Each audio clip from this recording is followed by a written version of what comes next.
जय माता दी दोस्तों, स्वागत है आप सभी का चैनल सनातन धर्म पर। आप सभी को नवरात्रि के 9वें दिन की हार्दिक शुभकामनाएं। दोस्तों, नवरात्रि के 9वें दिन माँ दुर्गा की 9वीं शक्ति माँ सिद्धिदात्री का पूजन किया जाता है। अब जैसा कि नाम से ही स्पष्ट है, सिद्धिदात्री अर्थात माँ सिद्धिदात्री की कृपा पूजन से ही नवरात्रि व्रत का संपूर्ण फल मिलता है। जिस भी मंत्र का अपने पूरे नवरात्रि जाप किया है, चाहे किसी कामना से किया है या कार्यों में सफलता पाने के लिए, उसका संपूर्ण फल माँ सिद्धिदात्री का पूजन करने से ही प्राप्त होगा। यदि आपने अष्टमी तिथि में कन्या पूजन व्रत का पारण कर लिया है, तब भी आपको कलश का चौकी का विसर्जन नवमी तिथि में माँ सिद्धिदात्री का पूजन करके ही करना चाहिए। कहने का मतलब है, यदि आप अष्टमी में भी चौकी का विसर्जन कर देते हैं तो आपकी पूजा, आपकी प्रार्थना संपूर्ण नहीं मानी जाती। बिना माँ सिद्धिदात्री के पूजन के लिए नवरात्रि की नवमी तिथि अत्यंत ही महत्वपूर्ण होती है और माँ सिद्धिदात्री का पूजन इस दिन अवश्य करना चाहिए। तो आज की वीडियो में मैं आपसे शेयर करने वाली हूँ, चैत्र मास शुक्ल पक्ष की नवमी तिथि कब है, नवमी पर माँ सिद्धिदात्री का पूजन कैसे करें और जानेंगे माता का प्रिय भोग, मंत्र, प्रिय रंग क्या है। इस दिन कन्या पूजन भी किया जाता है, तो जानेंगे कन्या पूजन का शुभ मुहूर्त क्या रहेगा। साथ ही जानेंगे नवरात्रि व्रत का पारण, कलश विसर्जन कब करें, नवरात्रि के अंतिम दिन माँ सिद्धिदात्री का पूजन करते हुए कौन सा उपाय करें जिससे वर्ष पर्यंत माँ सिद्धिदात्री की कृपा बनी रहे। इन सभी बातों की जानकारी जानने के लिए वीडियो को पूरा जरूर देखें। साथ ही वीडियो को लाइक करना ना भूलें। कमेंट बॉक्स में माता रानी के नाम का जयकारा लगा दें और यदि आप चैनल पर पहली बार आए हैं तो चैनल को सब्सक्राइब करके बेल बटन को प्रेस कर लें, जिससे नए वीडियो का नोटिफिकेशन सबसे पहले आपको मिल जाए। दोस्तों, सबसे पहले जान लेते हैं कि नवमी अर्थात चैत्र शुक्ल महानवमी का पर्व कब है। नवमी तिथि शुरू है 5 अप्रैल दिन शनिवार शाम 7:27 पर और समाप्त है 6 अप्रैल रविवार शाम 7:23 पर।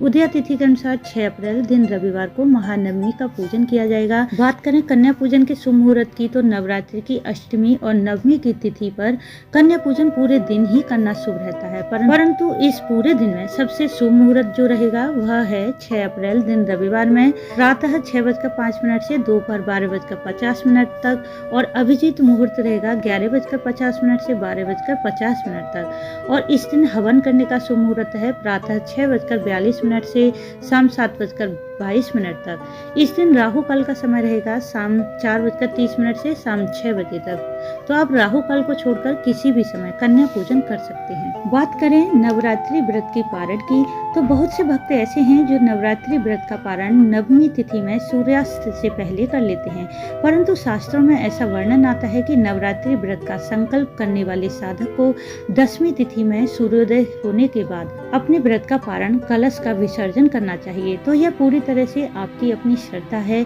या फिर आपके यहाँ की जो परंपरा है नवरात्रि व्रत पारण की, आप उस प्रकार से कर सकते हैं। परंतु इतना तो जरूर करें कि व्रत पारण भले ही आप अष्टमी या नवमी में कर लें, परंतु कलश का विसर्जन आप 10वीं तिथि में ही करें। इस बार 10वीं तिथि 7 अप्रैल दिन सोमवार को पड़ रही है। यदि आप इस दिन कलश विसर्जन करते हैं और व्रत का पारण करते हैं तो इसका शुभ मुहूर्त रहेगा सुबह 6:10 से 7:30 पर। और यदि आप अष्टमी या नवमी तिथि में व्रत पारण करते हैं तो पारण आप हवन और कन्या पूजन के बाद अपने व्रत का पारण कर सकते हैं। माँ सिद्धिदात्री के पूजन की बात करें तो माँ सिद्धिदात्री के पूजन के लिए भक्तों को सुबह जल्दी उठकर स्नान आदि से निर्वृत्त हो जाना चाहिए।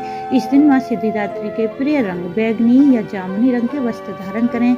यह रंग माँ को अत्यंत प्रिय है। यदि यह रंग के कपड़े ना हो तो आप गुलाबी, लाल या पीले रंग के वस्त्र भी पहन सकते हैं। सूर्यदेव को अर्घ दें और अपने घर के पूजा स्थल में आकर जहाँ आपने चौकी लगा रखी है वहाँ बैठकर सबसे पहले पूजन की सामग्री पर शुद्ध जल या फिर गंगा जल छिड़ककर उसे शुद्ध कर लें और अब दीप प्रज्वलित करके पहले सभी देवी देवताओं का आह्वान करके उनका पूजन करें। इसके बाद माँ सिद्धिदात्री का विधि विधान से पूजन करें। हाथ में अक्षत पुष्प, थोड़ा सा जल लेकर माँ सिद्धिदात्री के स्वरूप का ध्यान करें। माँ सिद्धिदात्री का स्वरूप क्या है जिसका हमें आज ध्यान करना है। माँ सिद्धिदात्री कमल के पुष्प पर विराजित हैं। इनकी 4 भुजाएं हैं जिनमें शंख, चक्र, गदा और कमल का पुष्प है। माँ का स्वरूप अत्यंत ही भव्य और दिव्य है। माँ सिद्धिदात्री की पूजा मनुष्य के साथ साथ सभी देवी देवता, नाग, यक्ष, दानव, किन्नर सभी माँ सिद्धिदात्री का पूजन करके माता की अपार कृपा प्राप्त करते हैं। माता की कृपा से अष्ट सिद्धियां, 9 निधियां प्राप्त होती हैं, बुद्धि विवेक की प्राप्ति होती है। इस प्रकार माता के स्वरूप का ध्यान करके अक्षत पुष्प माता के चरणों में छोड़ दें, फिर विधि पूर्वक माता का पूजन करें। इस दिन माता का पूजन करते हुए इस मंत्र का जाप करें। मंत्र है ओम सिद्धिदात्रे नमः। माता का बीज मंत्र है ह्रीम क्लीम ऐम सिद्धे नमः। इनमें से किसी भी एक मंत्र का अधिक से अधिक जाप करें। इस दिन माँ सिद्धिदात्री को भोग में हलवा, पूरी, चने, खीर का भोग लगा सकते हैं। शास्त्रों के अनुसार नवरात्रि की 9वीं तिथि पर माता को 9 प्रकार के फल और 9 प्रकार के अनाज भी अर्पित किए जाते हैं। इस दिन माता को 9 प्रकार के पुष्प अर्पित करें और 9 दिए प्रज्वलित करके माँ की आराधना करनी चाहिए। ऐसा करने से माँ अत्यंत प्रसन्न होती हैं और अपने भक्त की मन की हर कामना को पूर्ण करती हैं। माँ का प्रिय पुष्प है कमल, गुलाब, गुड़हल। यदि आपको 9 प्रकार के पुष्प मिल जाते हैं तो अत्यंत श्रेष्ठ है, नहीं मिलते हैं तो इनमें से किसी भी पुष्प को 9 की संख्या में माता को अर्पित कर सकते हैं। फिर अपनी कामना पूर्ति की माँ से प्रार्थना कर लें। पूजा पूर्ण होने के बाद हवन करें। हवन आप चाहें तो किसी ब्राह्मण से करवा सकते हैं या स्वयं भी हवन कर सकते हैं। हवन आप माता के बीज मंत्र द्वारा कर सकते हैं या नवार मंत्र से भी कर सकते हैं। हवन के बाद माता की आरती करें और माँ से पूजा में हुई जाने अनजानी गलतियों की क्षमा प्रार्थना कर लें। बोलें कि हे माँ, नवरात्रि के 9 दिनों में पूजा में, मंत्र जाप में, मन से, वचन से, कर्म से कोई भी गलती हुई हो, कोई भी भूल चूक हुई हो तो उसके लिए मुझे क्षमा करें और अपनी कृपा भक्ति मुझे प्रदान करें। मेरी पूजा को, मेरी कामना को संपूर्णता प्रदान करें। इस प्रकार माँ से क्षमा प्रार्थना करके पूजा पूर्ण कर लें और आसन के पास थोड़ा सा जल डालकर उन्हें अपनी 2 उंगलियों से अपने मस्तक पर लगा लें और आसन से उठ जाएं। इस प्रकार 9वीं की तिथि बहुत महत्वपूर्ण होती है। माँ सिद्धिदात्री का विधि विधान से पूजन करने वाले भक्तों की मन की हर कामनाएं माता शीघ्र ही पूर्ण करती हैं और माँ सिद्धिदात्री के पूजन से ही हमारे नवरात्रि व्रत का संपूर्ण फल हमें प्राप्त होता है। तो दोस्तों, यह थी नवरात्रि के 9वें दिन की माँ सिद्धिदात्री की पूजा विधि, मंत्र, भोग इत्यादि की जानकारी। आगे आने वाली जानकारी के लिए वीडियो से जुड़े रहिए। ये वीडियो अच्छा लगा हो तो इसे लाइक, शेयर, सब्सक्राइब जरूर कर लें। वीडियो अंत तक देखने के लिए आपका धन्यवाद। राधे राधे।